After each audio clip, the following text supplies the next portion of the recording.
Okay, so we're actually going to start. I screwed around too much last night and was a little too frustrated. We're in the levy phase. Arts of War. Who are the Guelphs? Who are the Ghibellines? Yeah, so this is actually one of my problems. I have to kind of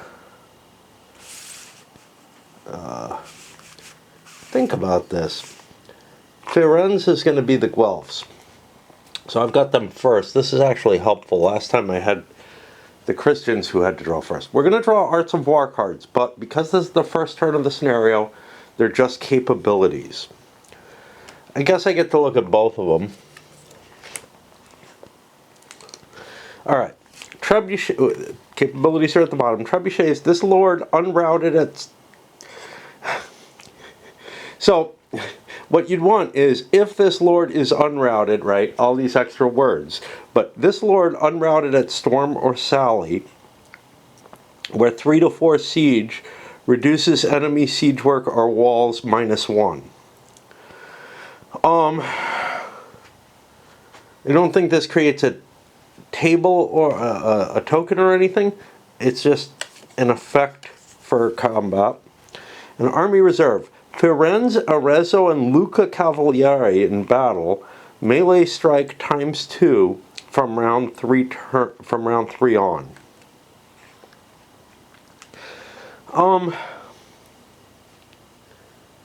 It's in battle, not in storm. Okay. Firenze, Arezzo, and Lucca. So I can put that on either of these two. And it's only the Cavalieri, which is the green. I have more of them on Firenze. So that's one thing to think about.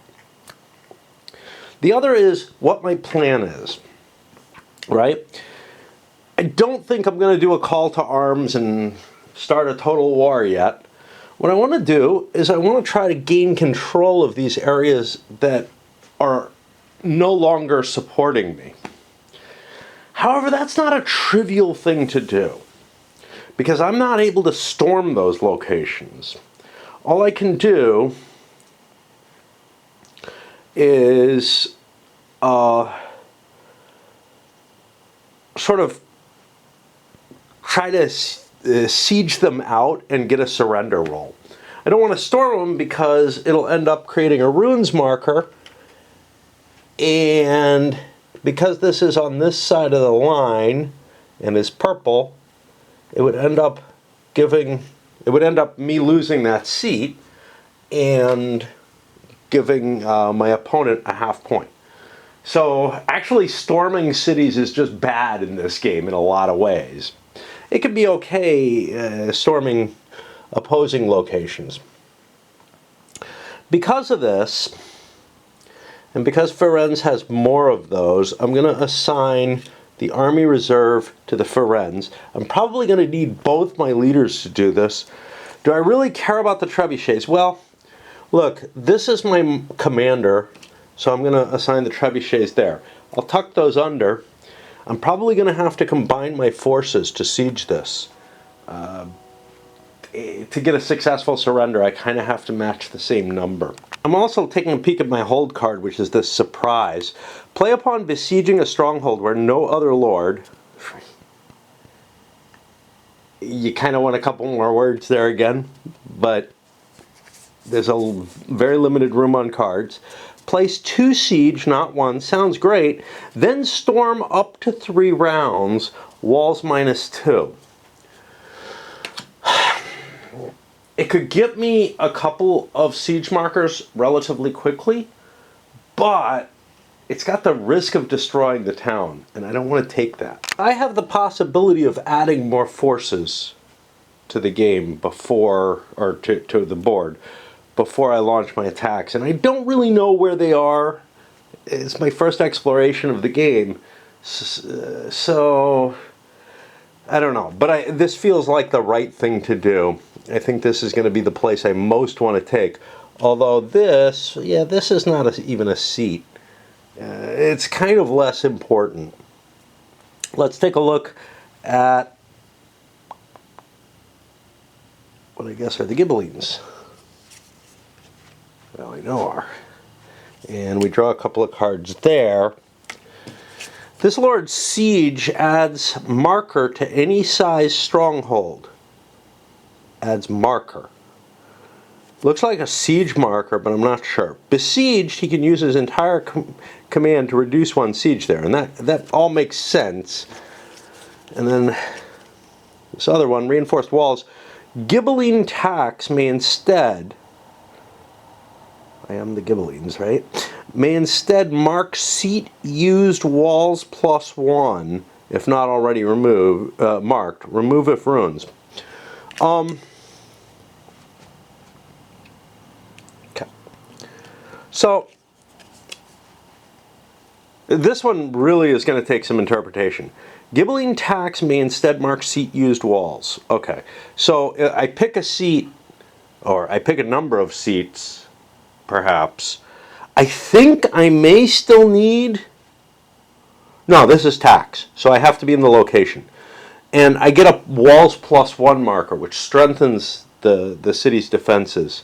Remember, walls from the other systems, or from the other games in the system, what walls do is they give you an additional saving throw during a storm. But then there's the, if not already marked, remove if ruins. I think that's remove ruins if they're there. Which means I can rebuild a town by taxing it. Now, let's look at tax. At own seat uses entire card. I don't know if it's still a seat in that case. Like, there may be a conflict here. Other commands is where I expect tax to be. There we go. An unbesieged lord at any of his seats, including an outpost, but not just a vassal seat, may use all actions to add 1 coin. Yeah, I think you can still tax your seat. The only thing you can't do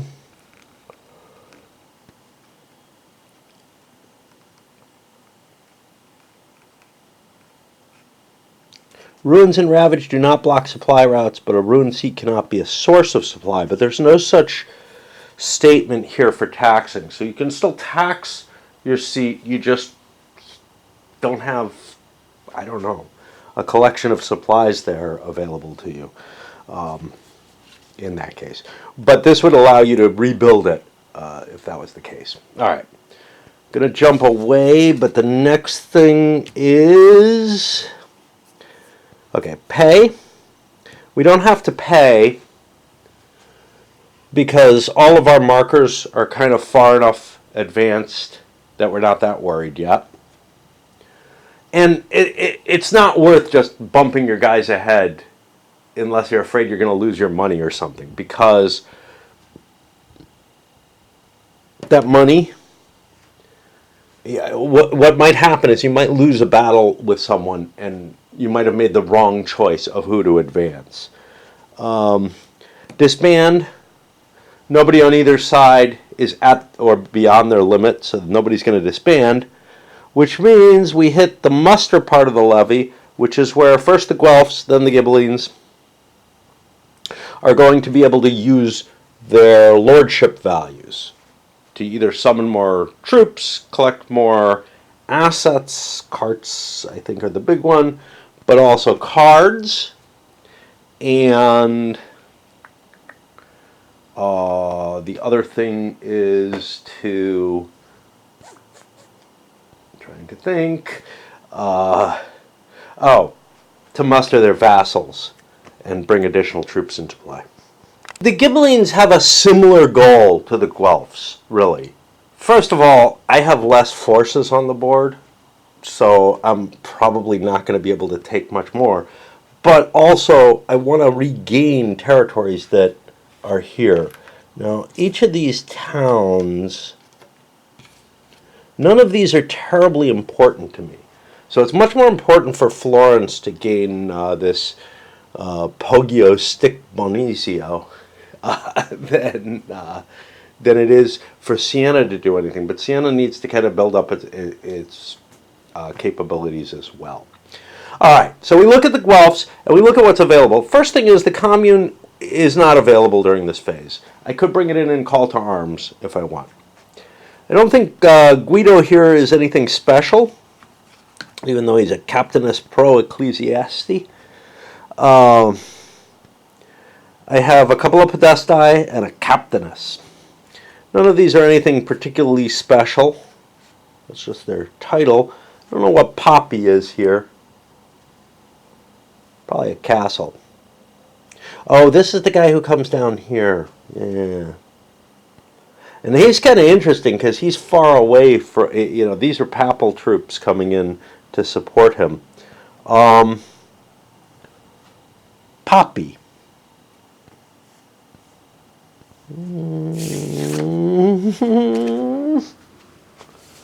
Look at this guy. See what's up with him.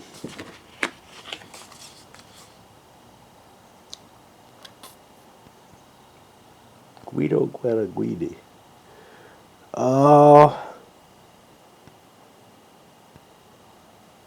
Poppy Bologna Lombardia. Outposts ×2. So I've got this one. Wait, we got 3. We got Orvieto. Lombardia Bologna is up here. I'm guessing this is it's the papacy here. I'm guessing that he can come from either direction. Otherwise, I don't have anything that uses the Orvieto. But maybe this should be gold and not. See, the only one shown is purple. Let me take a quick look at Siena and make sure it's that I'm understanding things. This is not terribly well. So this says outpost ×2. This should probably say outpost, but I feel like it should say Orvieto, if that's the case. This isn't it. Orvieto is this guy down here, who is purple. How interesting. Okay, so he has the Orvieto outpost and Chiusi, which is this. Poppy is here, which he can also use as a seat. But if he loses it, he can come in from the north. All right. Well, let me keep these here because I'm going to need to look at them. So, the 2 things I have to really consider, well, several things I have to consider. One is my supply capability. I'm going to have to, from here, this guy's going to have to go over a path to get here.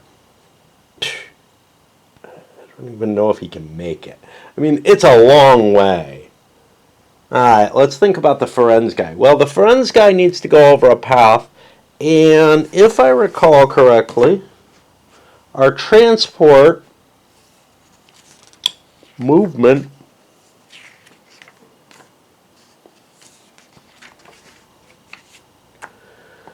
is laden, it's different here, with more provender than carts moving along a track. Okay. So I could carry 4 provender here, but it would cost me 2 moves per space. But on the other hand, 1, 2, 3, I'm not going to be able to increase my way all the way. So I have 3 lordship numbers here. I can increase my carts by 1, and that'll mean that I can use supply actions to get me to Firenze. Now, if I had another 4 carts, I could get them from here, but that seems out of possible range. So the first thing I'm going to do is I'm going to replace a cart, or gain a cart, as one of my actions. And that means I'm down to 2 of these, just temporarily. I feel like I need to see sort of the minimum of what I need to be able to do, because we also have these guys. So Lucca is way up here, not necessarily that helpful. Orvieto is down here, seems significantly outside the range of what I can get. Coal is down here, which is very appealing. I want him in the field. I think he's incredibly important because he's going to be my second leader to siege Poggio Bonizio. Okay. What is Arezzo need? I'm not going to be drawing any cards for him, but I may want more troops. What is my feed number? Well, I've only got 4 troops right now. I could add 2 more with a feed number, with something additional. Unfortunately, these guys aren't terribly good. This is the guy I would like to add, but he'd bring me up to double feeding. So, nah. Really having hard time figuring out what I want to use my points for. I wish there were 0 markers. It may be the way I'm using this, but this feels like I'm replacing my lordship, and it looks right. Oh, so Arezzo, what the hell can he do for me? Well, he could raid. He could do ugly stuff like that. Let me look through my Arts of War and see if there's anything that looks appealing to him. And I'm going to swap batteries. Before I go into the Arts of War, I did get a comment on the intro from another reviewer. I know his first name's Michael. He's German. I've watched some of his videos previously, but I can't remember his last name. Anyway, and he doesn't have like his a weird, cute little username, like whatever, that's easier for me to remember. Like people like Hipshot or Kalismar. But he was suggesting that this system, well, or perhaps just this game, was basically won by the sword with Euro pieces. I don't buy that at all. It's been a long fucking time since I played One by the Sword. It was such a mess, right? And maybe he was just mentioning because of how much of a mess things in this rulebook are. They're not that bad. They're not that bad. It's the worst rulebook in the Levian campaign series. And that's problematic because the general rule and the basic structure of the rules is such that you have to be able to read things literally, and then there's a couple of things in here that are just clearly wrong, and the developer came back with, answers that indicate that as written they don't make sense without admitting that, but it's clear. Anyway, I don't remember too much about One by the Sword. I do remember that supplies were a big part of it and whatnot. But the whole levying mechanisms in this game are so very different from anything anywhere else, And I also seem to remember One by the Sword having more conclusive battles and whatnot happening. It did not feel like medieval warfare. This does.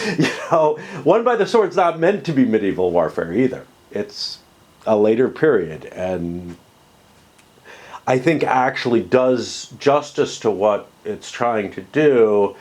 I just found it kind of uninteresting how it played out. Anyway, I'll look at the cards. A whole bunch that appeal to me. Not this one. This Lord's Siege adds 2 markers instead of 1. His pass replaces enemy siege there with bypass. That's very appealing, but not in this situation because I've already got 2 assigned to Firenze. If I had not assigned the army reserve there, that might have been not a bad choice at all. given what I'm intending to do. Okay. Instead, though, stores well and water. Guelph seats each can supply up to 4 provender. I think they supply 2 each in this game, even to a lord besieged there.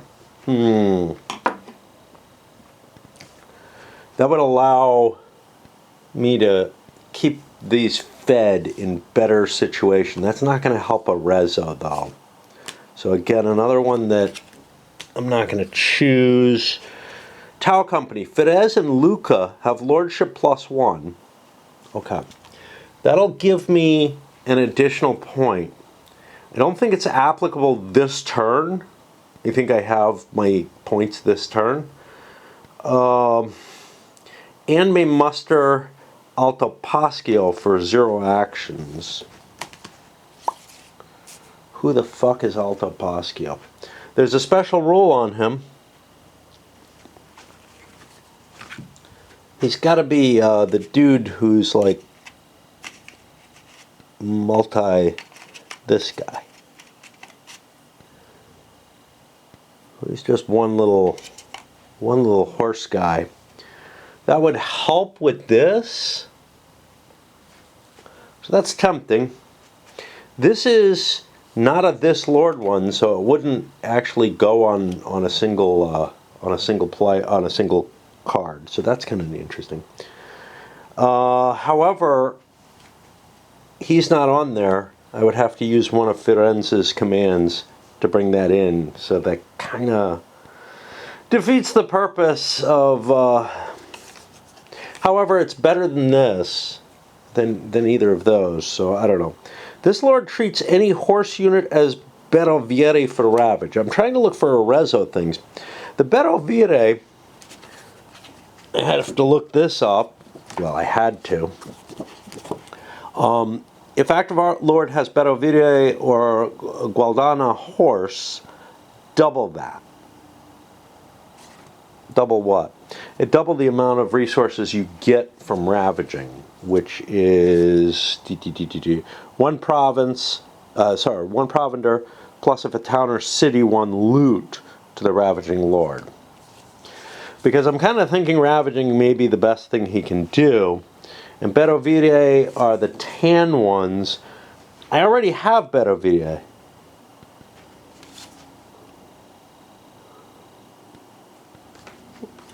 Screw that. Not everyone does. La Cavalta. This one is very appealing. This lord may pay 1 provender to use an entire command to ravage an adjacent locale, not at unbesieged enemy lord. This would allow me... I would have to move... I actually thought I was adjacent to this, but I'm not. I would have to move a space, but then I could, like, from here, ravage this and get some value out of that. So that's not unappealing. And then there's this one, which is, anybody could play this as well. Each Guelph lord on his first command card, each campaign, on a die roll of 1 to 2 is command +1. This is annoying to track, right? Because as you're flipping over the command cards, you got to remember who's used one already. Sure, you have the pile and you can look through it, but it just feels kind of obnoxious. Another question is, what am I losing if I get rid of any of these? Select a lord with Ritter. That would be a knight, the white knights. Shift his cylinder at service 1 calendar box or remove 3 of his assets. So this is interesting. Shift his cylinder or service 1 calendar box. I think you can choose either direction, so you could actually help your own with this. Or remove 3 of his assets, which is clearly going to only happen to the enemy. Play for treachery at Grosseto to succeed for 0 coin. Okay, well, where's Grosseto? Kind of have to know this. That's way down here. I am not going to be playing. So this card is probably safe. Basically, I'm looking to see how much do I want to get rid of some of these cards. Like, I'll lose these events if I have the capacity. Hold, play, and battle or storm for Firenze and Arezzo each to restore their forces to their forces half their lost units. That could be useful, and I find this card kind of annoying. So I probably won't pick this one. All right. So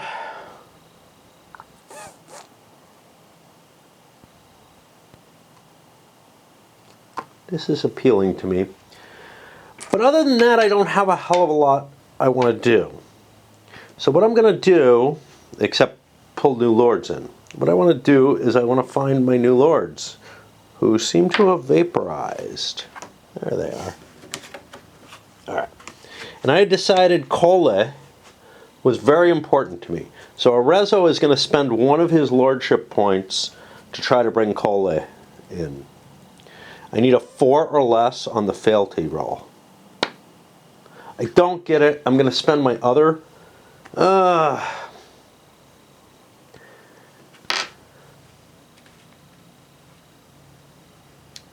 I'll spend one of Firenze's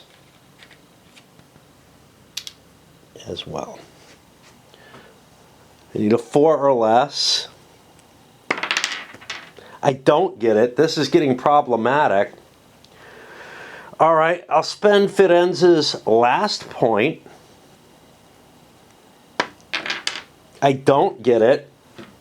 I'll spend Arezzo's last point, because this is the vital thing for me. I finally get it. I don't have room for any of these cards or for carts or anything like that, but I do get him mustered.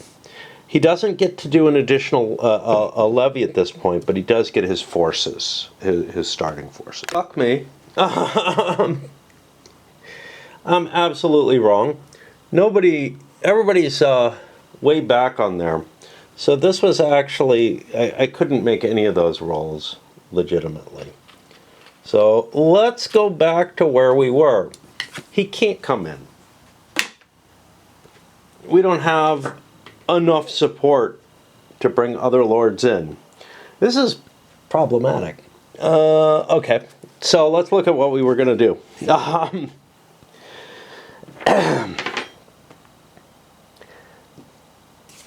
I'm going to grab La Cavalta here. I don't know. Wait, I don't even know if I can do this. The reason is I need both leaders to be able to get down here. But there's no path that gets me easily to here. I have to walk all the way up to Siena. These hills are in my way. This is really problematic. Fuck. Like, I don't feel like I can do anything. I've got this, which gives me a shot at taking Poggio Benizio.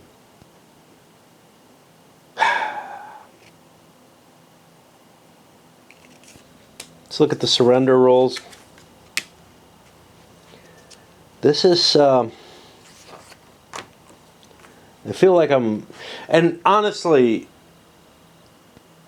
It's not like Almoravid was trivial at the beginning, because I was incorporating the whole system and trying to learn it again. That's why I played a little bit of. That's why I played a couple of turns of it before I started playing it.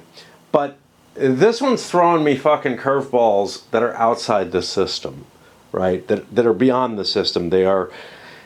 I mean, things like, hey, I don't have any lords. That's within the system. I just didn't notice. But things like, I don't know. I don't know what I'm saying. The surrender. Rolls a number of dice equal to the stronghold's value. So I'd be rolling 2 dice. I'd have to get less than or equal to the number of siege plus ravage markers.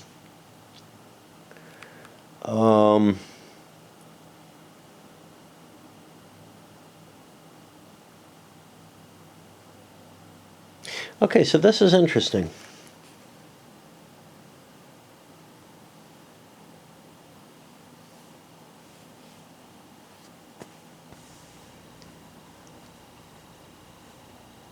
Wait, revolt and treachery.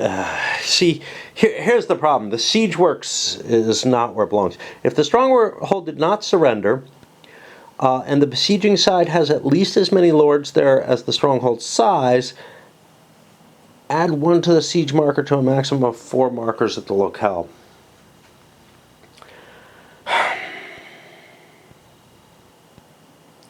Two dice, I'd be rolling against 2s and maybe 3s if I get a ravage there. If I use this card. But then I have to have a big enough force and enough power to take, well, I don't want to win the siege, but I don't want to lose it on the first round. That's my problem. That's what I'm having to contend with here. And this is a town, so it's going to be facing all these troops. Now, luckily for me, there's only 2 of them that have missiles. They're either ×1/2 or ×1, and I don't know what. You know what? I think these guys are ×1, and these guys are ×1/2. So I'm going to be facing 1, 2, 3 hits on the missile round, and then I'll be looking at an additional 1, 2, 3, 4, 5, 6 possible hits in the melee round. And I think I have to fight a round if I do this. It doesn't say then may storm up to 3 rounds. And I'm left with I don't think I can achieve my goals. With Cole, I think I could. All right, let's look at Arezzo and see how far he'd have to move. He would have to move 1, 2, 3, 4, 5, 6, 7 commands. He has 2 commands each. He's only going to move 6, max. I just don't think that I can take Poggio Bonizio. And I've spent, what, more than a half hour trying to figure out what I can levy and whatnot in order to reach there, in order to do that. And I've kind of come to the conclusion that I just do not have the capabilities to take that in the first round of the game. What does that mean? Well, I don't know. This terrain is horrible. And also, if Arezzo moves over, who's my buddy that I can still... Who's his buddy? His buddy is this guy. I don't know his name or anything. I could go look. Well, I think we have to. He shows up in Siena or San Quinto, down here, Quirco.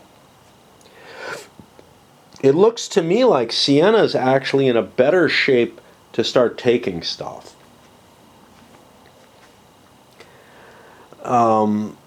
My feeling is that I need to start positioning myself to take things. And who is this? Cole comes in here, so I would have him available then.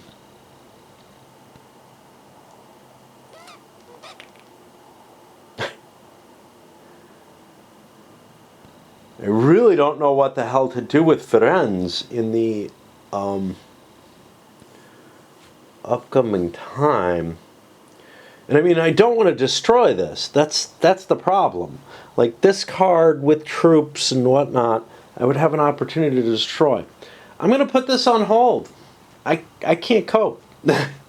This is just I'm being faced with a situation that no clear answer seems to be coming to me.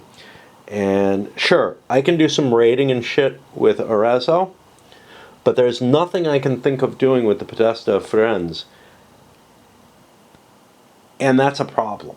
If I can't figure out what to do, I need to be able to back off and put some more thought into this. I do want to say, if I wasn't already very much appreciative of this levy and campaign system, at about this point, reading these rules, the parsimonious base case, some of it is just wrong. I wouldn't have come up with the answers that I did for the Volko games in the series, which is absolutely, just treat the rules as if they are gospel. You might have to spend a little bit of extra time parsing them, but what they actually say is exactly what they mean. There was frustration in dealing with that already. And now I'm coming up to a frustration of, I don't think I can do anything of any importance, which some of that has to do with the system itself, right? Some of that has to do with just the core way the system works. But at this point with this game, if it was the first time I was facing one of these, I would be pretty damn close to frustrated enough to not play. Like, to not want to go forward, right? I'm pretty close already, knowing that it's going to develop better, right? But this is a big warning flag to me that, like, do not pick this up unless you already love the system. Don't pick it up based just on the topic. Play yourself some Nevsky or some Almoravid first. And then maybe you're ready to tackle the challenge of, well, what the hell do I do here? Some of it may be that in both Nevsky and Almoravid, I did get to fiddle around and play that first turn, but I didn't feel this kind of frustration on my first play. My try to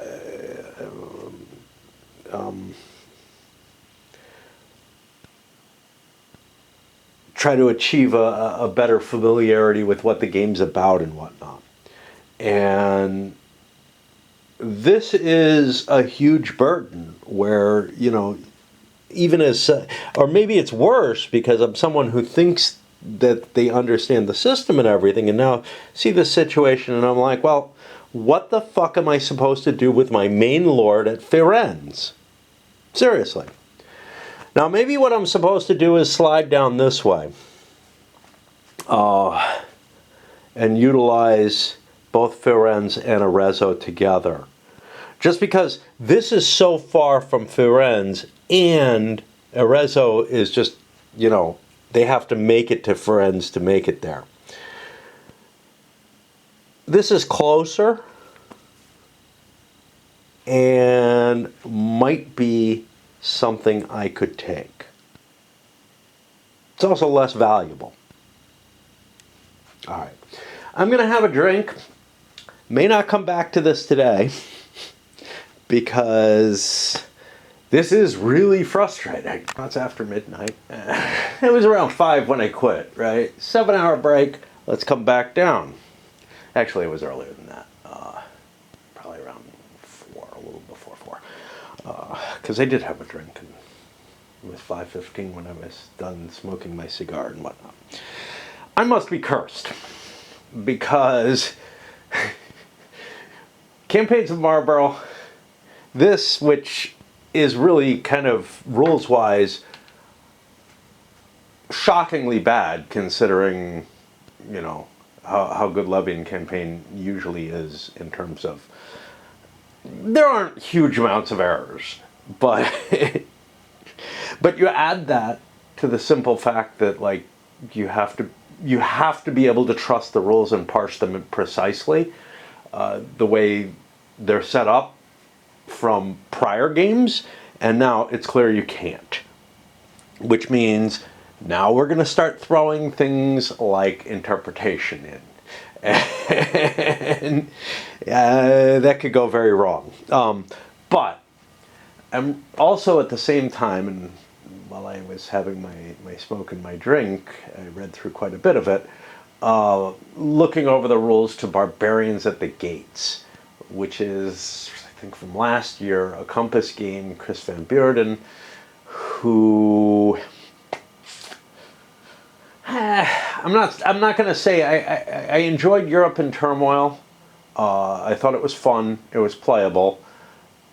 there were some fuzzy areas in the rules, but this set of rules is putting Campaigns of Marlborough to challenge. The only thing that's different, really, in terms of like the quality of the rules to me so far, is that there's a lot more spacing and it's fucking glossy paper. And I'm not going to say anything good about Campaigns of Marlborough's paper because they crowded it all together so much. Yeah. And they use fucking Comic Sans. Okay. So what am I gonna fucking do? Yeah, I don't know. I didn't manage to think any better. I'm just trying to figure out what I want to do with these leaders to cause something to happen, to get something. I could be in the kind of situation where the only opportunity I have is to raid. I don't have an opportunity to take this, but maybe I can take that. So what do I got? I got my trebuchet, which don't really help me because they force me to attack the city, and that's not something I want to do to one that I own.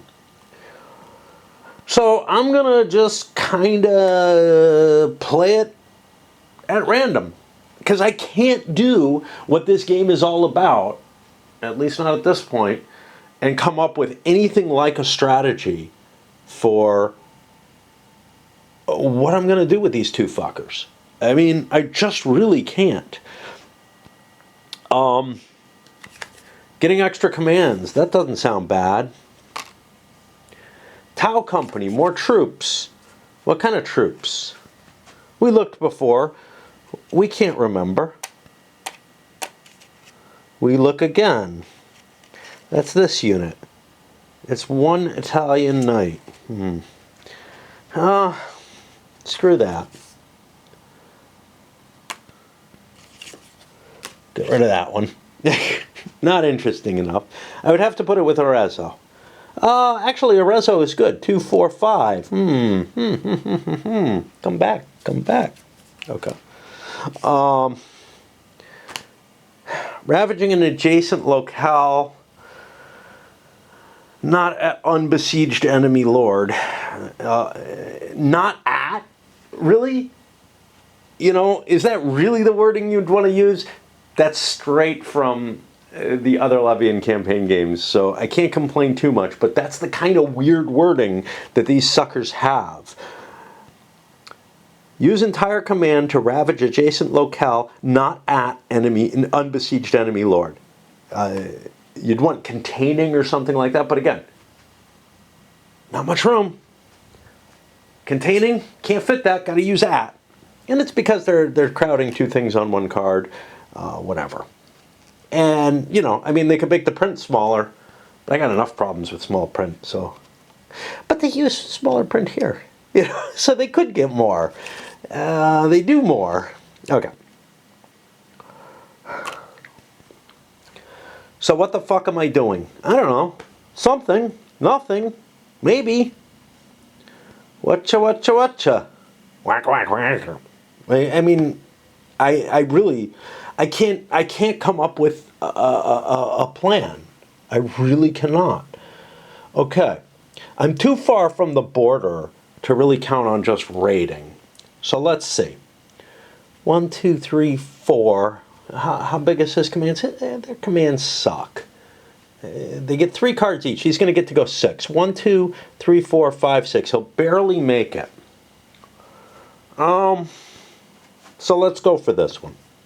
Let's go for that one. Which means I'm going to want the additional commands for the astrologers. We'll take that. Who's going to pay? Can't do much with him. He'll pay 1.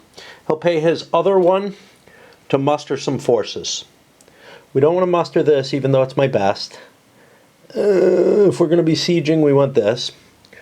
So we'll put that at 2, and we get a man-at-arms. And we probably are fucking up. Just deal. You know, it's the best we got. And he's done. We got 2 here. 2 lordship. What can I do? This. I'll take the Tau Company. That's 1. take another cart. That's my other one.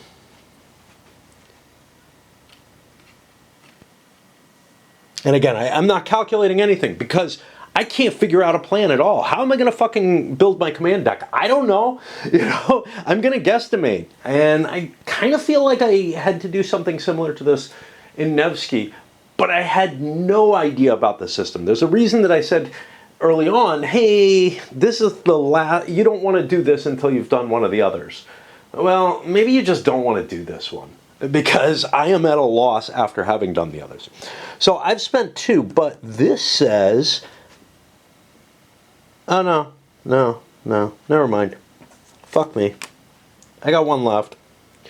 The reason I say fuck me, I can't take him. Tau Company, no, I can't take him here.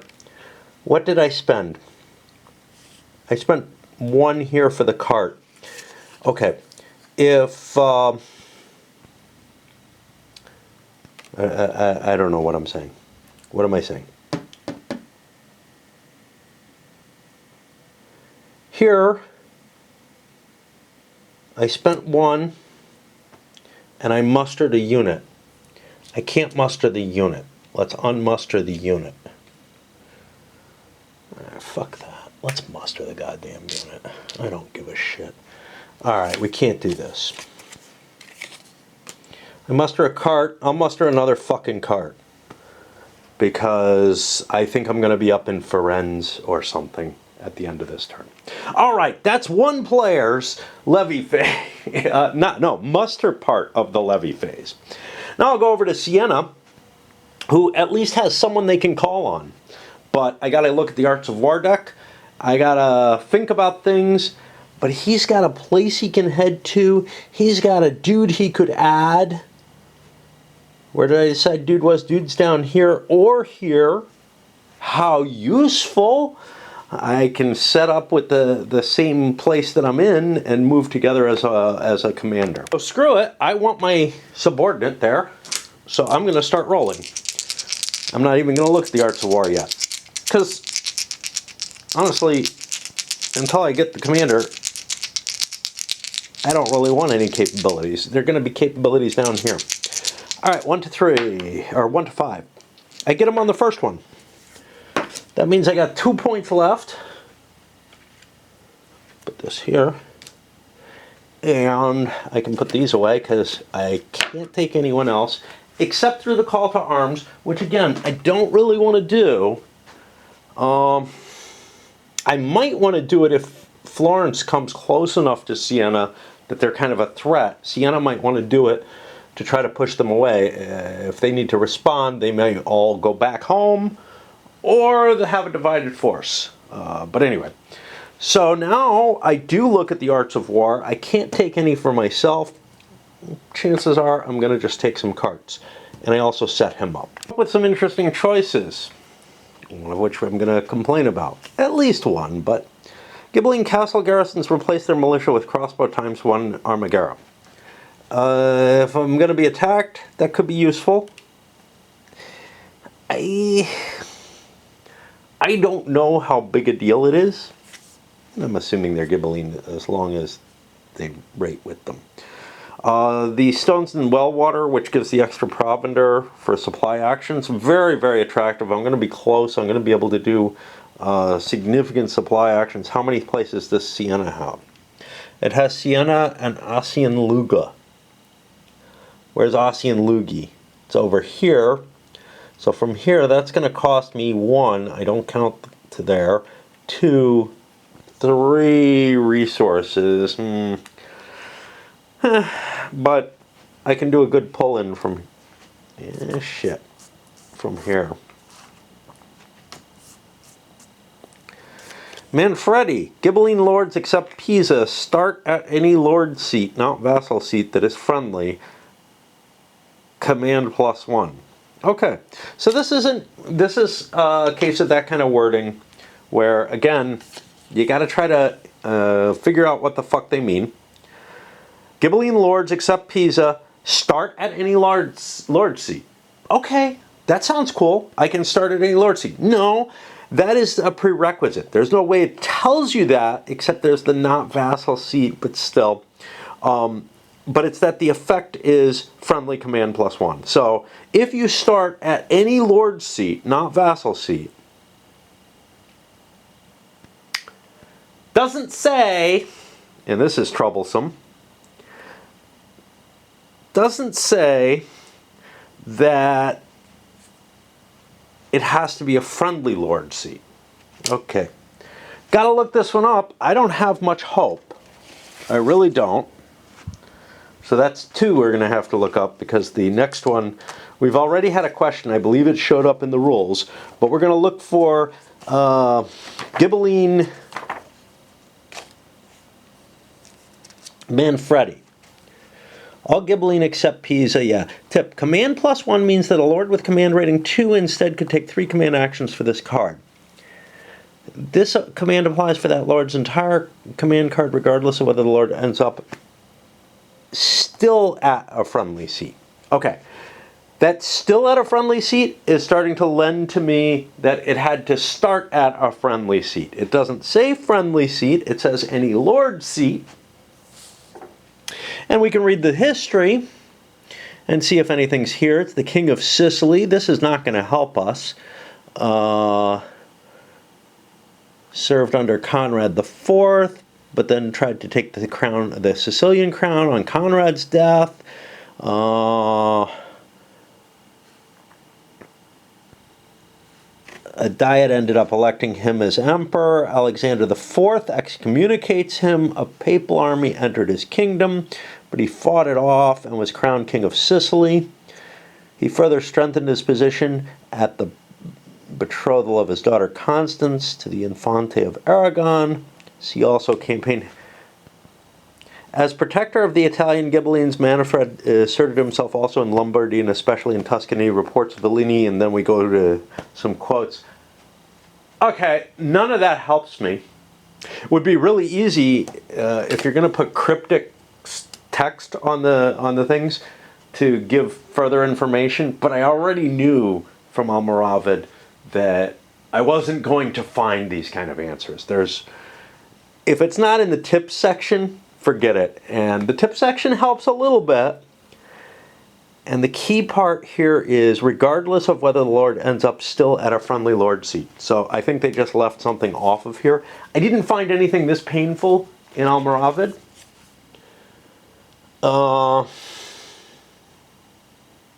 Is that command point worth it? I don't know, maybe. Maybe. Okay, here we go with the other one. Taglia, mercenary army. Non-podesta Ghibelline lords may muster one unmustered vassal of another. Yeah, okay. When they do, they add 2 times cards. Great! Okay, so I may muster one unmustered vassal of another. I'm assuming another lord. Another non-podesta Ghibelline lord, or another lord in general. Dunno. Gonna guess it's non-podesta Ghibelline lord if we can't find out, and I suspect we won't. But when they do, they add 2 cards. So ideally, perhaps because this game does allow you to grab troops from the other side, and these are mercenaries, maybe it means that. Let's keep looking. Non-podesta Ghibelline lords may muster one unmustered vassal of another. It just repeats this. You know? Okay, great. It gives me the text. It had better tell me more. It gives me a list of lords.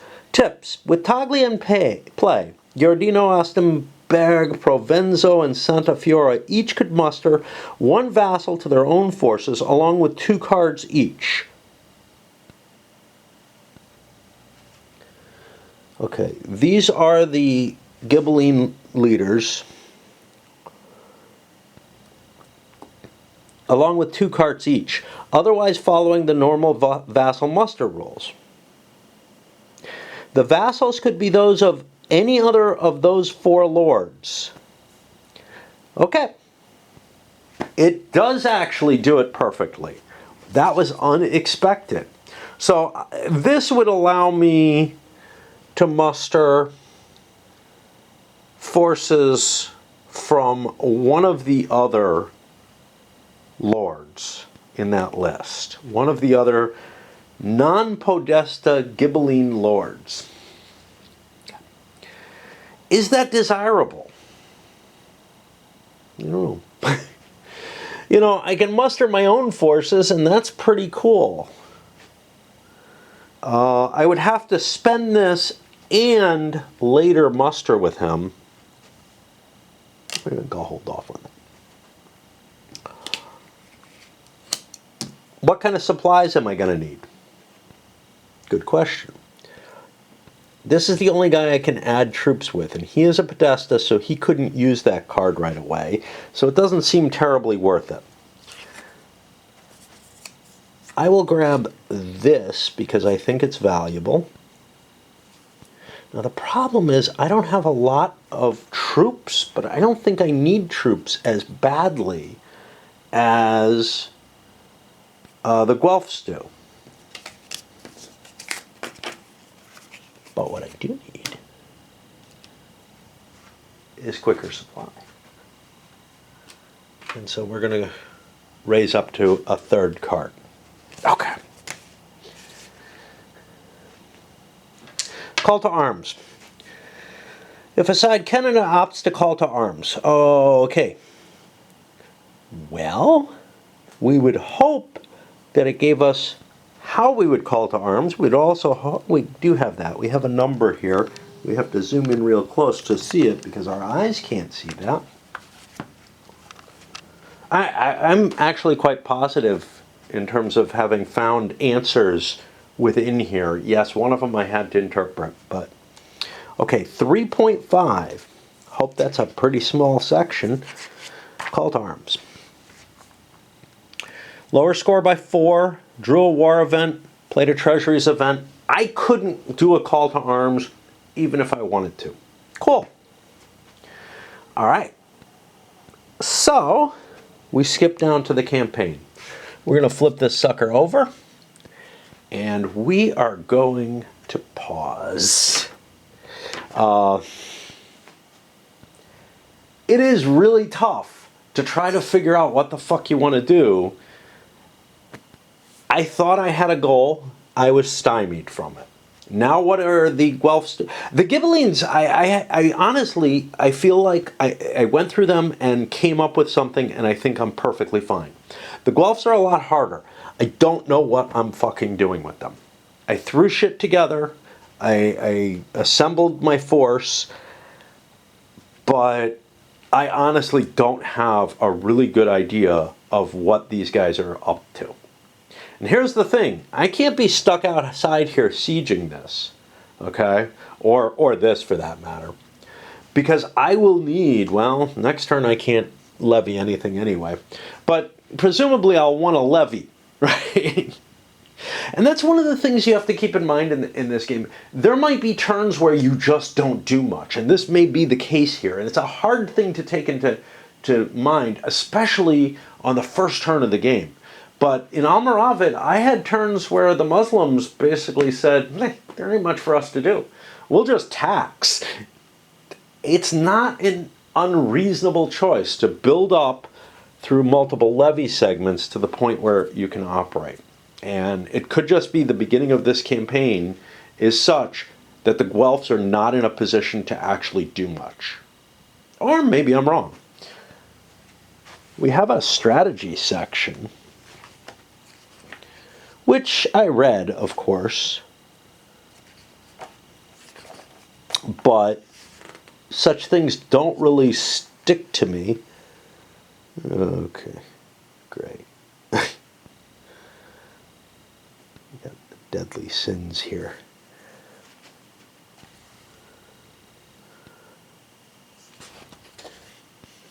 I'm not getting much of anything that's telling me that, hey, right at the beginning of the game, like these are really broad general things about when you want to take certain actions and whatnot. I'm not getting anything that's telling me, hey, watch out, the Guelphs really can't do much at the beginning of the game, you know, be set for that. To be fair, I don't feel like Almoravid really gave me that impression either about the Muslims. But it did tend to indicate, hey, if you want to do something with the Muslims, well, the thing you want to do with the Muslims is ravage. It was false information as far as I'm concerned, because honestly, I don't think they want to. I think they want to build up their forces. Going out and ravaging can get you victory points, but you don't get to keep them till the end of the game, right? They go away every few months. So ravaging as a source of victory is not really viable. Ravaging as a means to get provender and loot and store that up might not be a bad choice, but taxation is about as good, you know? Anyway, that's just my opinion, and it takes a lot less effort, and you don't end up getting screwed by being in enemy territory and unable to levy on the next turn. So you really have, like, if you're going to do anything in this system, you have to pre-plan it down to the fucking letter, right? And it still might go wrong. But if you just want to, if you don't want to pre-plan it that heavily, you can get almost as good a result by doing nothing. Somebody pointed out to me that on the GMT site, they actually have the errata as a separate thing from the living rolls. Cool. I'm used to it being at BGG. It was for Almoravid. I guess nobody propagated it over there for some reason. But I pulled it down, and it's pretty sparse, actually. It's a page total with maybe about this much for this rule book. None of it addressed any of the issues I've brought up. Yeah. There was only one thing that was, I think, possibly, because I'm not down here with the rules, functional enough that I had to put something down in it. And I wrote in pencil, and you can see how well pencil writes on here. It just doesn't. It doesn't take. So it's either permanent marker or fuck it, errata doesn't work with glossy rulebooks. Anyway, what is the one that I found that has any possible game effect that, like, I would have misinterpreted, that I might have misinterpreted? At the end of each campaign, remove one siege marker from each, and stronghold is changed to town and city that has 3 or 4 siege markers.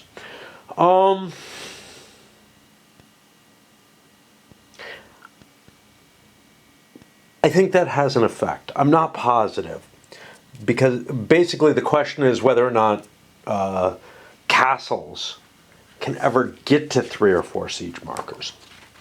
So we will find the siege rules and check that. But otherwise, these were little missing words here and there that maybe improved the clarity, but maybe not. I don't know.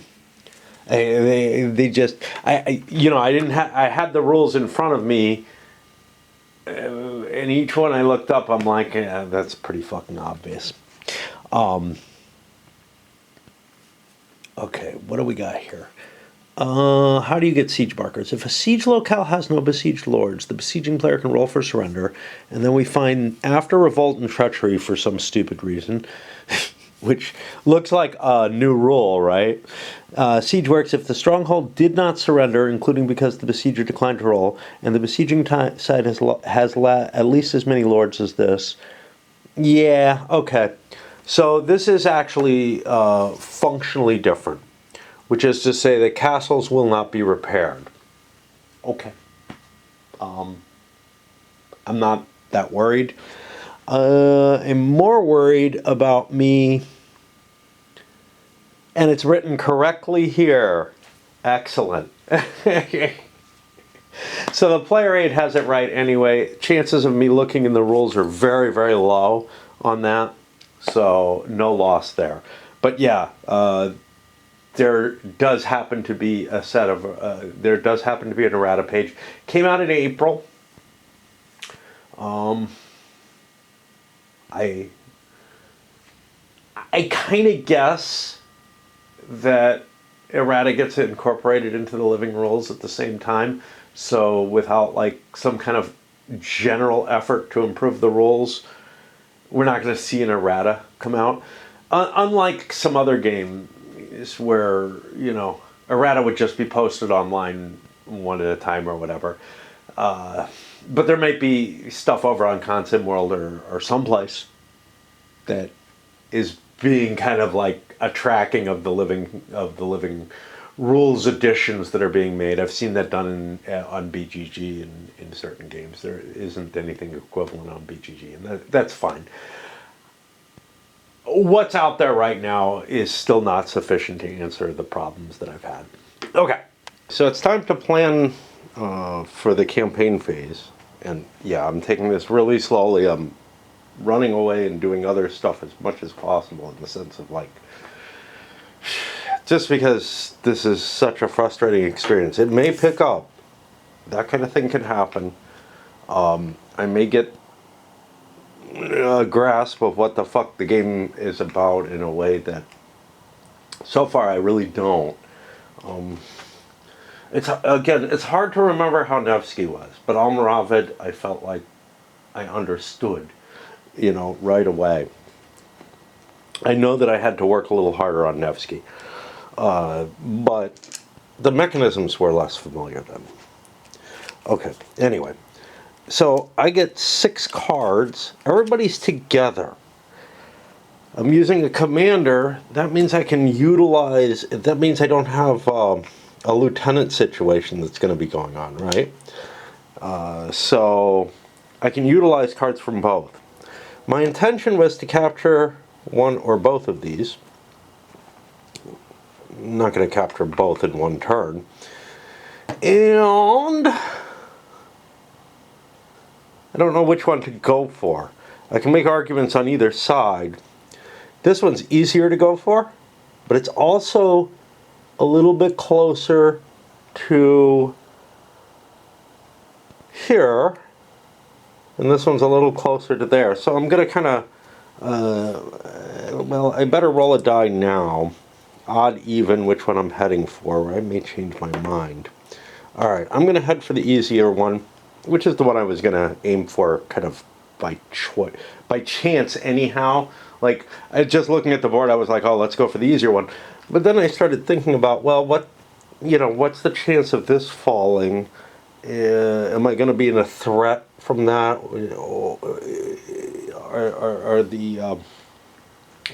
Are the Guelphs going to be fighting there, and I want to have forces closer to react to that? Who knows? Well, I think I know the answer. Anyway, I think I'd be better off going here. And I started thinking along those lines, but I'm like, maybe I'm putting myself too much in the shoes of someone else who's done some thinking already. And that's why I rolled a die. Okay. So, what do I need to do? To get here, I'm going to need to spend only one movement. Even though it looks like there's 2 things there, this is considered one movement command. Unless I'm overladen. Well, right now, I have 3 carts in Siena. Oh, this is a Siena seat. That's useful. 1, 2, oh, can't go. Yeah, but I can't reach it. Yeah, that makes this the more appealing. Okay, because this is a Siena seat. And where's the other Provenzo? San Quirco. Okay. So both, everything can supply to here, so that's appealing. Okay, so I am going to go for this as my movement. And that's going to cost me 2 to get to. 2 means, look at my command ratings. My command ratings are both 2. I want Siena to move me there. What am I going to get off of supplies? Well, supply actions done from here, by Siena. I get to add all the carts together. That's 4 carts. 1, 2, 3. I'm gonna be able to hit both my locations, and I think it's 2 supply per location. So I think I'm actually okay just moving. There's Siena. What about this other guy? This other guy is 1, 2, 1, 2. He's going to have enough carts. Who do I want to launch any attack? No one. No one.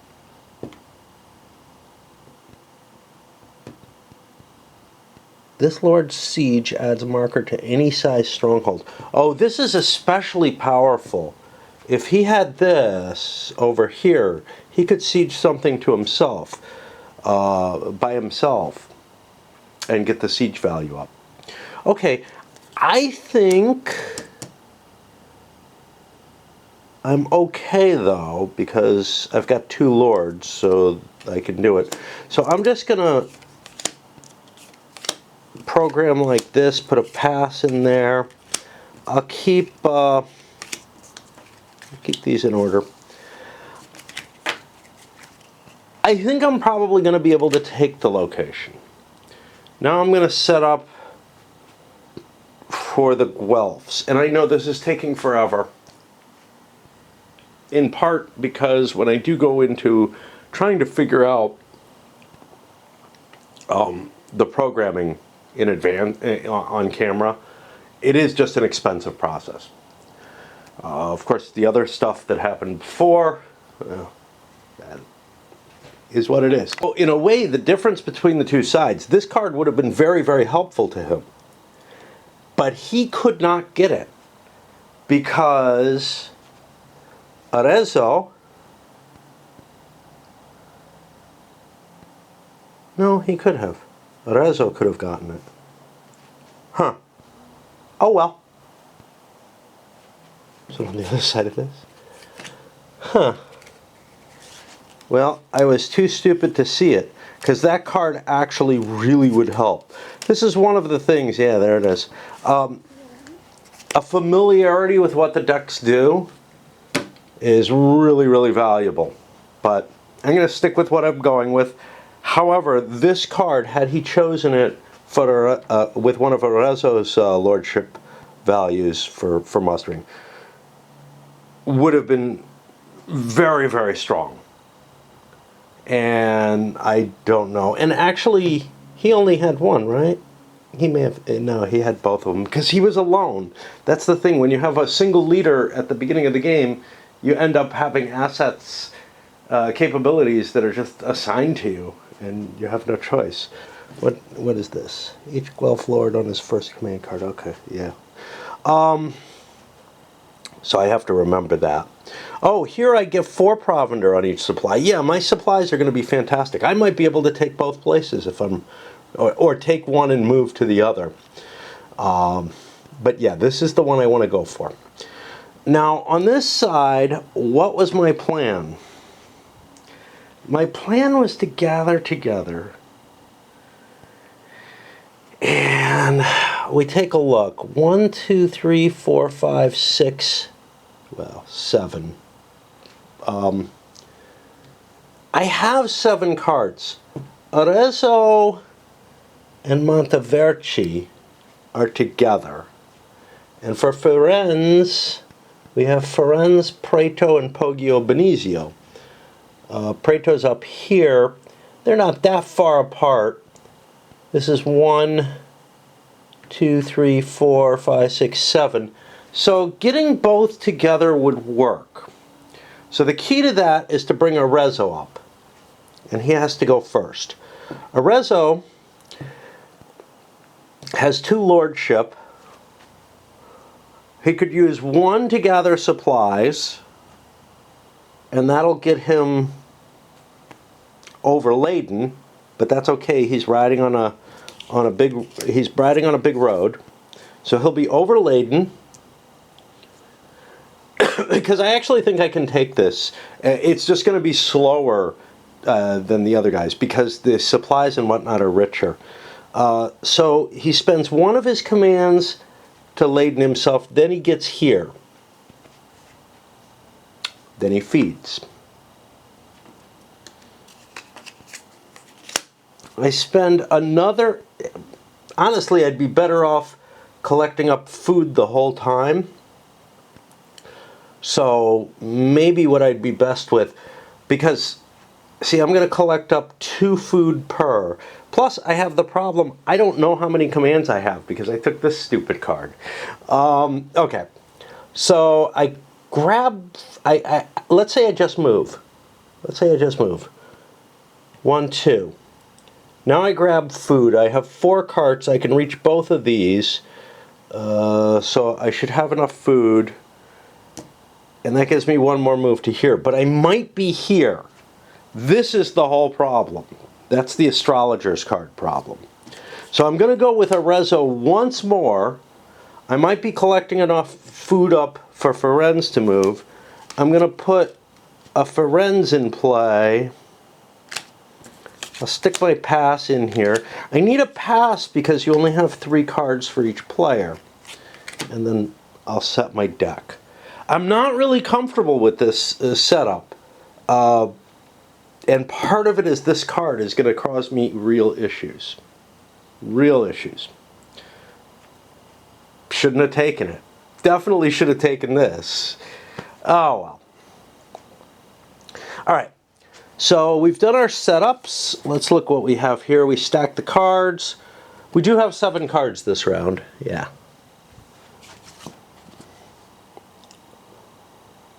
Guelphs and Ghibellines will alternate playing their cards. Okay.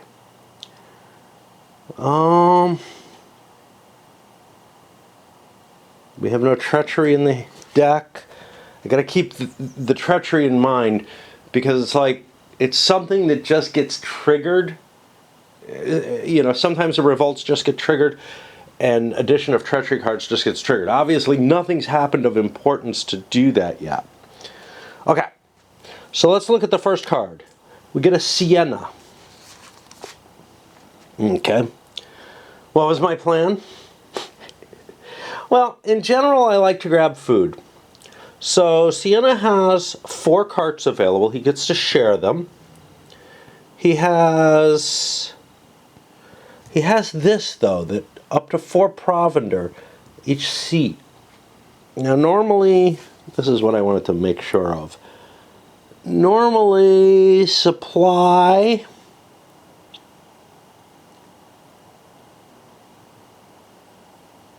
is by stronghold size.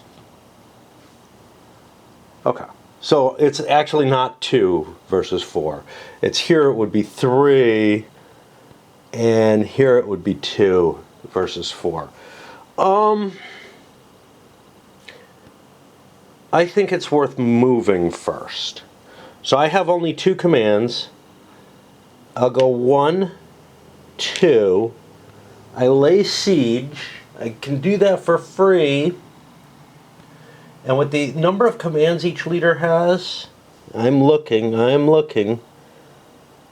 I have these? There we go. I lay siege. And do I, what was I thinking? I have a move feed on both these lords, which means both of them have 6 or less people, so I only have to feed 1 to each, and it's taken from their own card. Make sure nothing special is going on. And that is the end of this card. I've spent the 2 actions. So now, this is for... This video is totally fucking useless to anybody new to the system, I think. This whole series is going to be.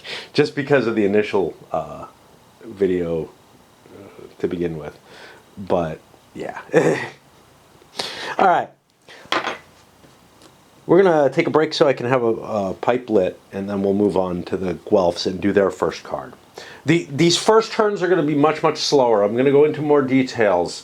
We'll speed things up as I start to show more, even though this system we've looked at in detail a couple of times. I still feel like I need to work things through in my head a little bit more. Just like if I was facing a new 18XX game. Oddly, I have quite a few, queued up, essentially. Or ones that I have never played and not videoed.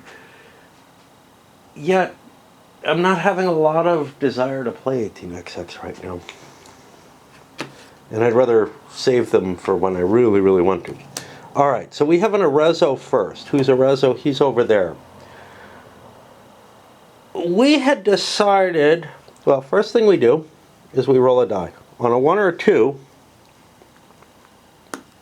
oh, I would have gotten an extra command. Yeah, this is a horrible card. I thought I wanted it. Grabbing resources would be a possibility. I have a cart which would get me to here. That's my 2 seats. So I would get 5 provender per play. Now, I can only carry 8 max, so that's not really helpful. So I am going to move, and feed, and I only need 1 food again with him. I get a Provenzo. Okay, first question, what's my food situation? It's not good. So Provenzo needs to get some Provenzes. Okay. So I'm going to use my first action for a supply. And that will get me, I'm going here and here. I have a combined 4 carts. 1, 2, 3, 4. So I can grab 4 per. I get, wow, 8. Well, that's a shitload of food. That's my first action.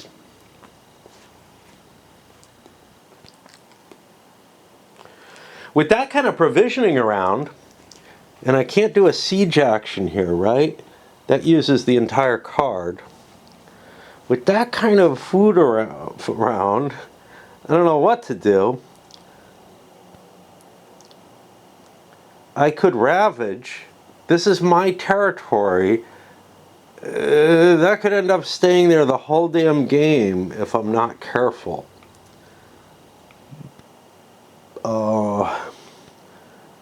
My opponent gets to choose, so if I recall correctly.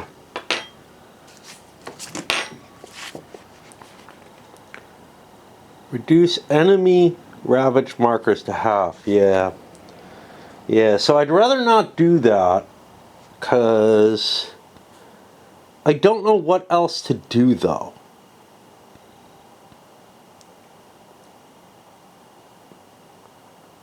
I could pass, of course.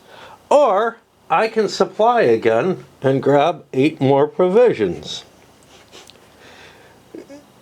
Now I see why this game has a, if you have 16 or more of something, you can't get it, you're limited at 16 or more. I think that's the cap.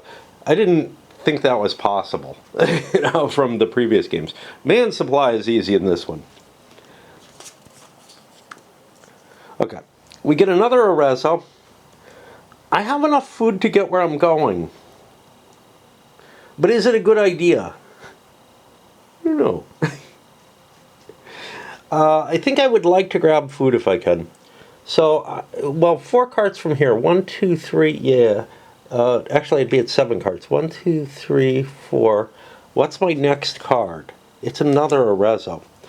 I'm just going to move forward. I'm going to grab my supplies from there. I'm going to get just as many supplies even though I'm further away. Again, weird. Someone commented, and I've seen it mentioned in the playbook as well, that like the decisions are easier because the supply is easier. I don't necessarily feel that way. Like,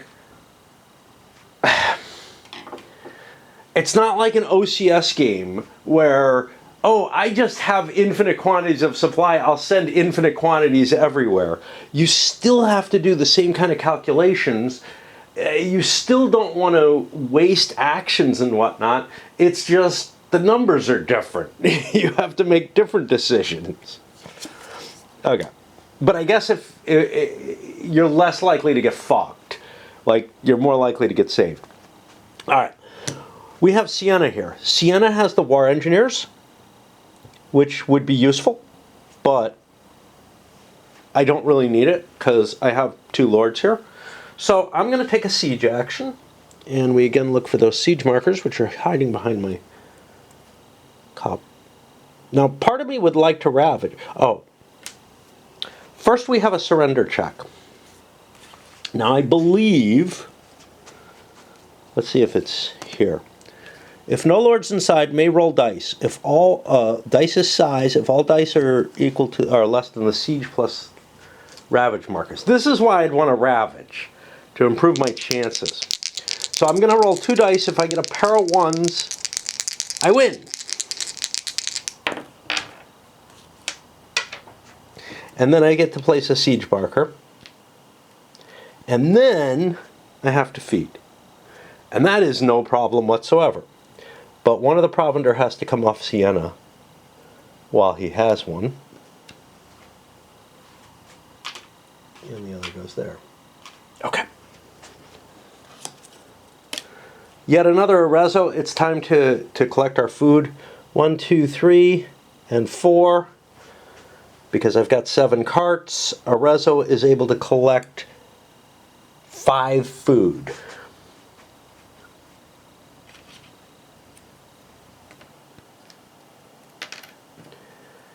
Okay. Now I'm up to 6, 7, 8 food with 7 carts.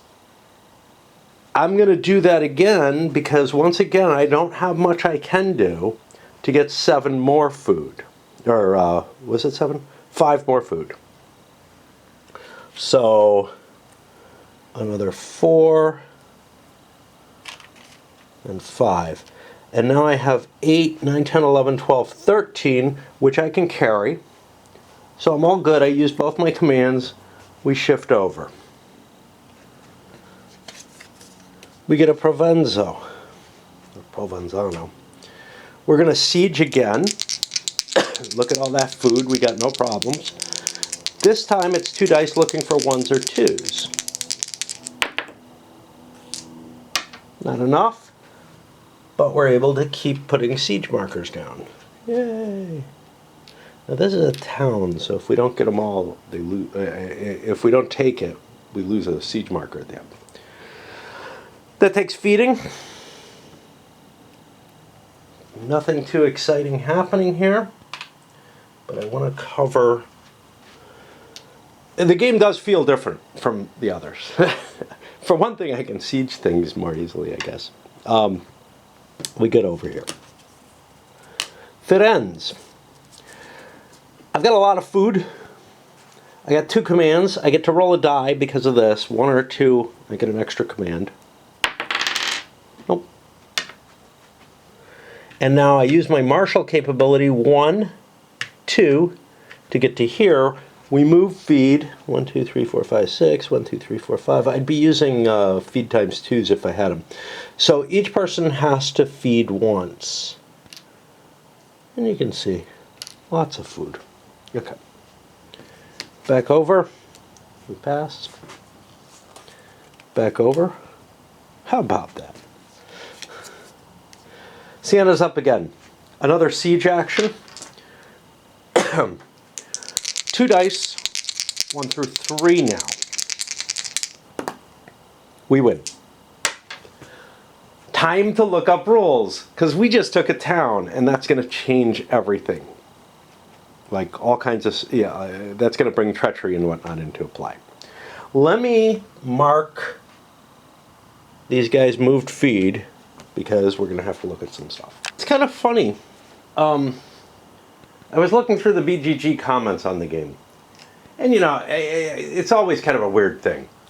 But there were a couple of people who rated it 1. And one stuck in my mind, because I've been complaining about the rules and whatever, with a worst rules ever comment.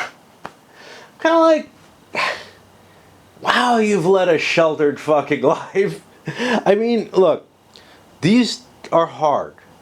They're hard, and I feel like I have to wade through them it's much more difficult for me to wade through them than it should be, right? But that has more to do with sort of the style of the rules than anything else. When I look at them, I mean, I've just seen so many horrible, horrible rule sets. In the end, even for this one, this is the worst in the series in terms of rules problems. But even in this one, they're reasonable rules.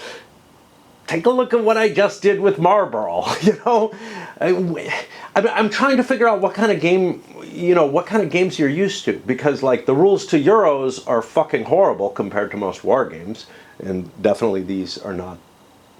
I just don't consider these that outside the pale. They're just shockingly not as solid as, and they don't read well. You have to work a little bit to read them. Okay. Anyway, here we are, Siege, Storm, and Sally. We've gotten a surrender. So let's take a look at what we're going to do. Set it to their allegiance, either placing markers equal to its value or removing markers there, and adjust victory. This part we knew we were going to do. So 2 Guelph victory points, full ones, go away. We find where I've got things. My T is in the way here. The other way I had things, when I played Almoravid, I had charts on top of those, so they were kind of unreachable. I don't know which is worse. Remove all siege markers. Yay. So far, I could have done this without thinking. Terms, award no spoils. Good. Note, a ravage marker at the siege locale adds one to the, yeah. Okay. Now we come to this, which is part of this. The little blank makes it not look like it, but it's part of the surrender, right?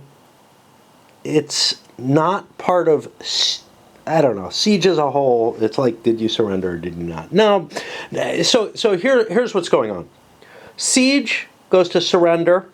Revolt and treachery should be below surrender. It should be part of it. It's given the same prominence. This is where I have problems with this rule set, is a lot of the formatting and stuff. Oh, hi.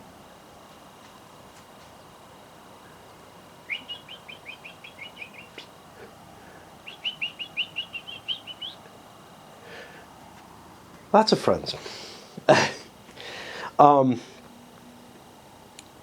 Anyway, so this is what I was looking at. Next, if the stronghold surrendered, it did, the besieging side must roll on its revolt table.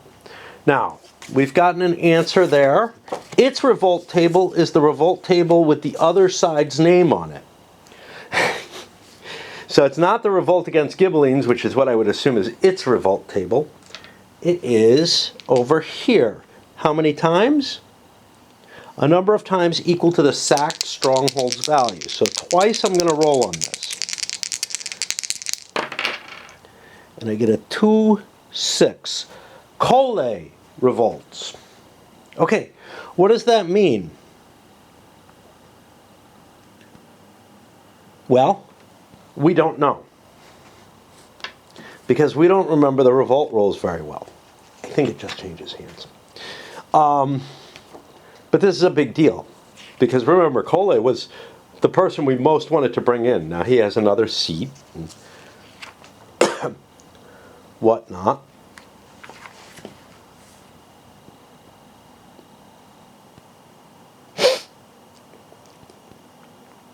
$1.4, 4.75. We're guessing it's going to be in 1.4.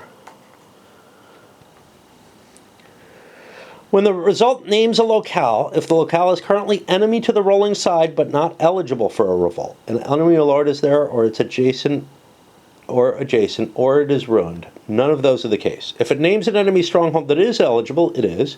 Check whether any lord cylinder or allegiance marker of the rolling side is within one locale. It's not. If so, the named stronghold results. If not, nothing happens. Okay, so we didn't get a revolt because we weren't in that area threatening it. That makes these revolt rules a lot less likely the random table a lot less likely to actually cause anything. What could happen? Yeah, I think nothing can revolt. But we'll roll again, just in case. 3, 4, Montesporti. I don't know where that is.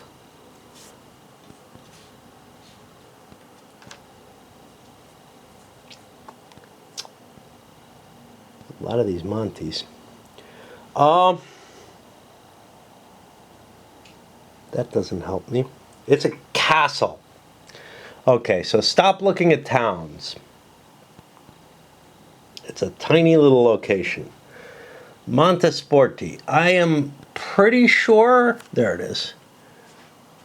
Okay, well, again, it would have to be something over here, and there's nothing in that range, right? If it names an enemy stronghold that is eligible for revolt, check whether any Lord Cylinder or allegiance marker only, not printed allegiance, of the rolling side is within one locale.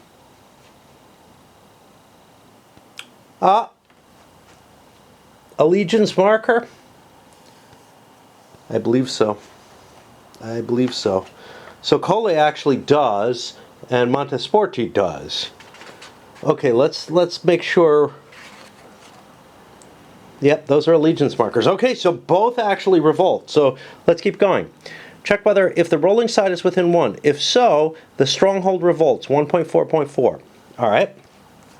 Revolt either adds 1 victory point Guelph or Ghibelline marker to a stronghold of the opposing printed allegiance, or removes all such marker already there. Markers. See, this is the kind of place, this is the kind of stuff that I expect, like, there's picky little stuff in the errata. This is the kind of stuff where, like, there should be a couple more words there, just if you want to make this clear. But anyway, like, it's not worth fixing after the rolls are done, right? Because it just means you have to reread it. Okay. Switching allegiance by revolt. Revolt either adds 1 victory point markers to a stronghold, and then the number of markers is written somewhere else. Okay. So Colle goes over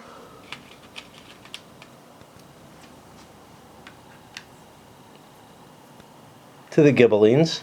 That's 2. Wow, this game is swingy. you can see where, like, one little success at the end, right at the end of the game, could really result in a lot of victory points if things are set up correctly. And if you get the right rolls. Where are we?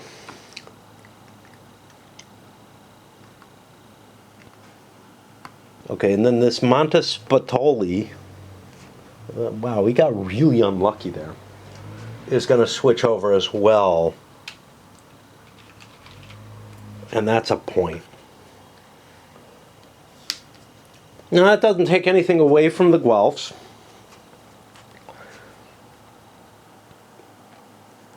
Now, again, switching allegiance by result is this 1.44. All of these should be less prominent than this, because they're all under it. I've said this before. Terms, no spoils, nor does it count as surrender or sack for further revolt. Immediately after any such switch of allegiance by revolt, the side that lost the allegiance slides any of its own Lord service markers or cylinders on the calendar by 1 box per allegiance mark. So I've got 3 benefits to me for the Guelphs. And actually, I do 2 of them at first and then find out about the 3rd one afterwards. But so I could improve the service of my lords, and that'll shift vassals with them. Or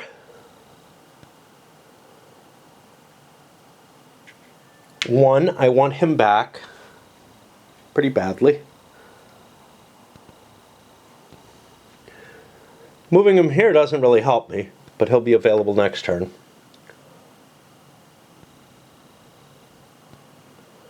Who are my other lords? Lucca, kind of far away. This guy up here, interesting. And then this guy, who is down here, very interesting.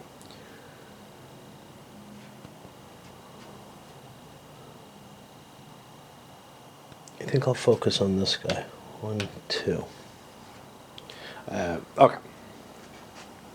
Now, we go to the next thing, which is that I get a number of treachery cards equal to the stronghold's value. The stronghold's value is 2. I'll take a Provenzo and a Siena, and these are in my command deck now for the next turn. Okay, and these guys shifting down, they're exiles, they're more troops kind of spurring the leaders on and whatnot to be more active and giving them quicker quicker resources available in terms of troops. Okay. The stronghold did surrender, so we don't do anything with the siege works, and we have the moved fought, which it says to mark now. Well, honestly, I should have marked it at the beginning, because now I'm just going to resolve the moved fought. And so I have 2 food that I have to spend.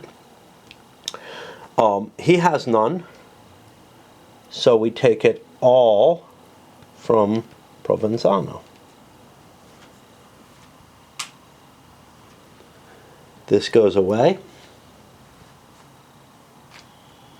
And I mean, it is flowing better. Like, I felt so completely stumped by what the hell to do with the Guelphs. I see what they're going to do. They're going to be fine too. We get a Firenze. Tempest in a teapot. My ear, it fucking itches. Okay, Firenze. I could supply before I move or move before I supply, or I could ravage this. Again, ravaging it's a bad idea because it's my territory. It may never go away. There are some advantages to ravaging in terms of improving my chances of a siege. And I have this, but again, I don't want to wreck my own town, even though there's ways to rebuild it. I just don't. So, but it is pretty easy to rebuild. You just take a capability and then you spend a little bit of effort.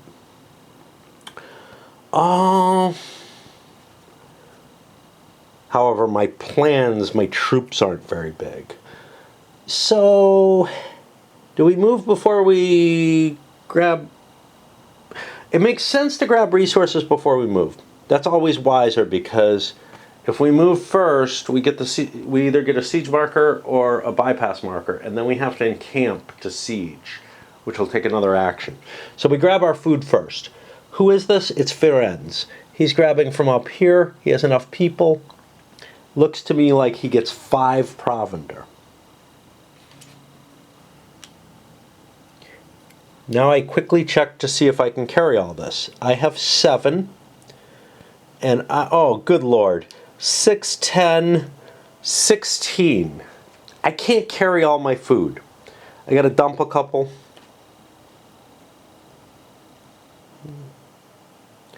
Two from here. Flips this. I still ended up ahead of what would happen otherwise. Gotta dump a couple. Is this the first Firenze card? No. I already rolled for him. I move here into Peggio Bonizio. I get a siege marker. I have moved sieged. Now I have to feed after I lost some for other reasons. And that's going to be 1 from each.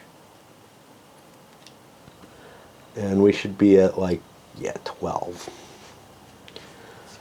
We go here. We get a Provenzano. Not what we wanted. If we had timed this correctly, who's to know, we would be moving our combined force under Siena. What's our food situation? Our food situation is we have 4 carts and 11 food. Well, that ain't very helpful. What else can we do?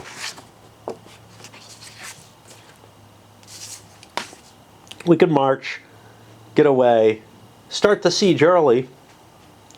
That might be worth it.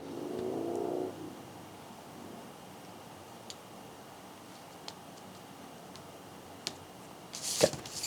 Yep, I think we're going to march. And that means we will be going 1, 2 to here. That gives us a moved fed. So here's the problem. We can't march. All the carts are with Sienna. Fuck. Is that okay? See, we can carry 8 food if Sienna moves. But I can get a siege marker down more quickly if I move. Alright. We're going to march. Sienna doesn't get all this stuff. If it was a battle, the victor would. And I'm allowed to carry a grand total of 2 food with me, and Sienna has none. However, I get to play a siege marker. And then I only have to eat 1 of the food, which maybe helps. And now on Sienna's turn, he can move to here, and he can eat Provenzano's foods.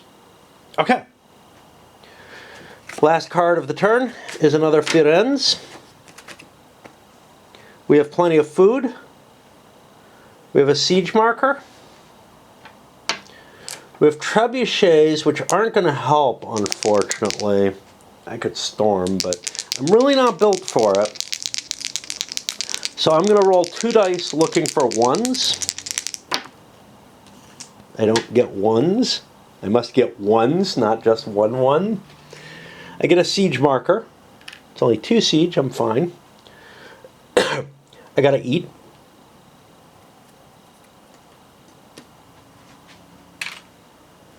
Just making change.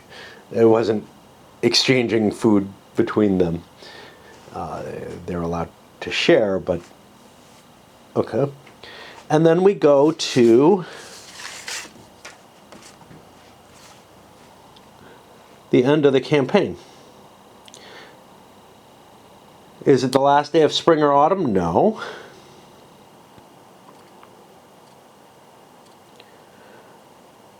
There are no captured knights. It's not the last turn of the scenario. Nobody has 3 or 4 siege markers. Each Guelph and Ghibelline discards 1 asset of this Lord card or this Lord card if he has more than 1 of any type of asset or more than 1 card. Okay. So we'll do it with the Guelphs first. I have 3 cards, 2 coins, and 1 of each card. I must get rid of an asset. Right? How does it work? Discards 1 asset. Now, wait a minute. Oh, I have 4 provender too. Provender is assets. Provender is very easy to get. Let's look at assets. See where terms are defined. Unfortunately, they're not alphabetical. Oh, that's not it. That's not it either. Okay. I thought I was going to see. You know, I may have looked at Almirava, had seen that, and thought it was a little glossary too. I'm pretty sure assets are food. Yeah. So here's all the stuff. Provender is in there. So I will get rid of 1 provender because that stuff's cheap. Over here, I have a bunch of provender. I will get rid of 1 provender because that shit's cheap. Okay. I just want to make sure, because it's a new set of rules. Maybe there's a little triangle there that's a little different. Set any treachery in the plan stack aside. Unstack lieutenants. Discard cards as desired. Okay. What about discard cards as desired? What's up with that?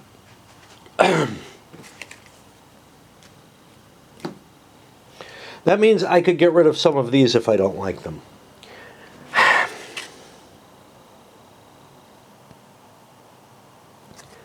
This may have been a mistake to have.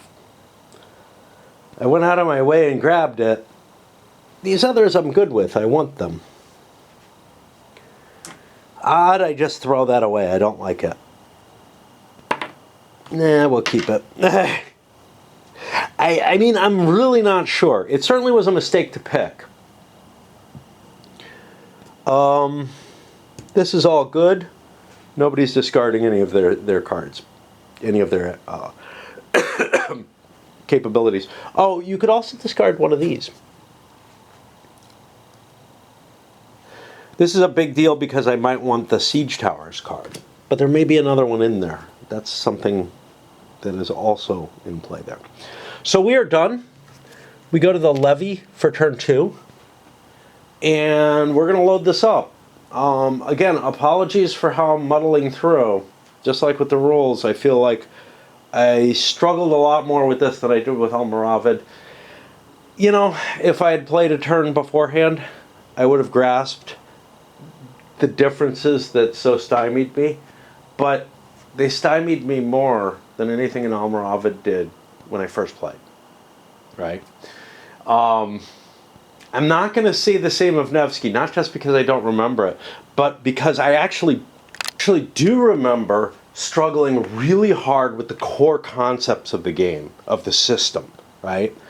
And I remember, you know, being so sad in the sense of sort of this, oh fuck, I'm playing some kind of really hard to understand and comprehend what you're trying to do and what's going on and everything game. It was all about, you know, the subject matter that I really wanted. Not Nevsky in particular, but the medieval campaigning. This one's much closer to the subject matter. This is way up there, right? The one that's top for me, and it's not the Agincourt campaign. So I found out Plantagenet is War of the Roses. There's going to be one for the Agincourt campaign called Henry or something. I hope I'm buying it. It doesn't sound like a Levian campaign name. It sounds like I don't know. It sounds like some kind of blocks game to me, like Richard the Lionheart or something. I don't know. Hammer of Scots. Just I don't know why the name just sounds to me like that way. But no, I would much rather a different period of the war where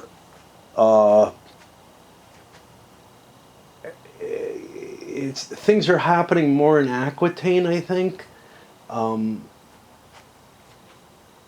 the focus is more on the raiding than any kind of conquer.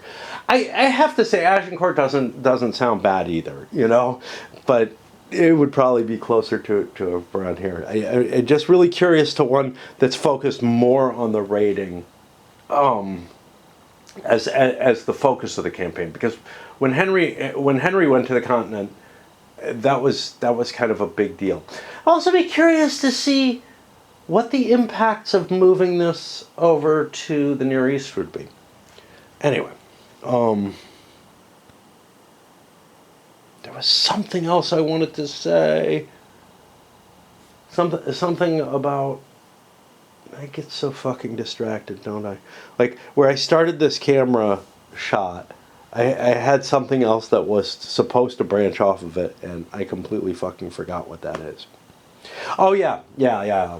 So, looking at that worst rules ever, and so the rule set, the type of game, everything about it, this is...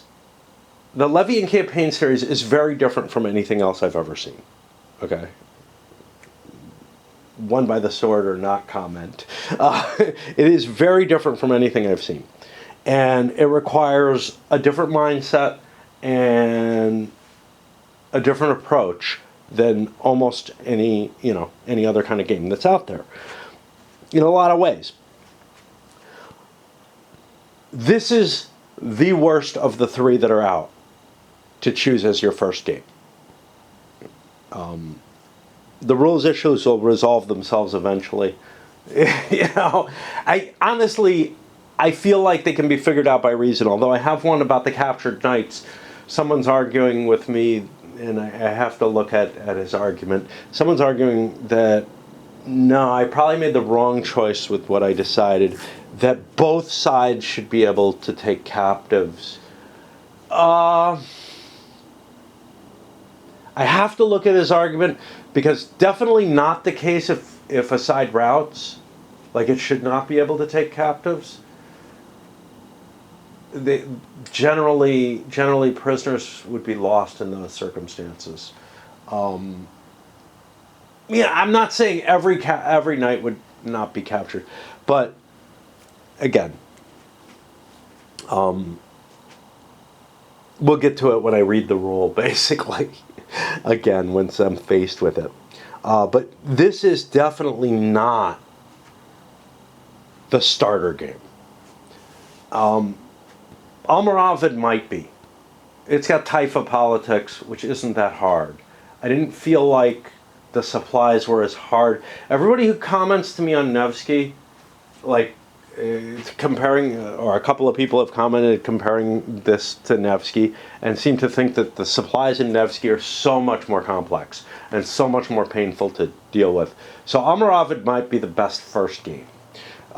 This one is not. The treachery rules, etc., I don't care how easy supply is. The treachery rules are an added layer. The knights being captured, all this stuff. It doesn't matter how many times these things happened, right? Which was, again, somebody argued that the treachery rules are no big deal because they don't actually have an impact very often or something like that. You don't have to roll that many times. I'm like, it's not how many times I have to roll the dice. It's the existence. Chrome rules. My problem with Chrome, and I'm not opposed to it at all, I love Chrome, but the problem with Chrome is that, I said my problem, it's not mine, it's the problem with Chrome, is that it adds to the rules burden, right? It tends to be a little outside the main flow of the rules. It adds another subsystem, it adds whatever, you know, and that's why you don't want it. Not because you have to roll dice a lot of times each turn. Who cares about that? I'm fine rolling dice. That's not hard. Anyway, let's end this one off.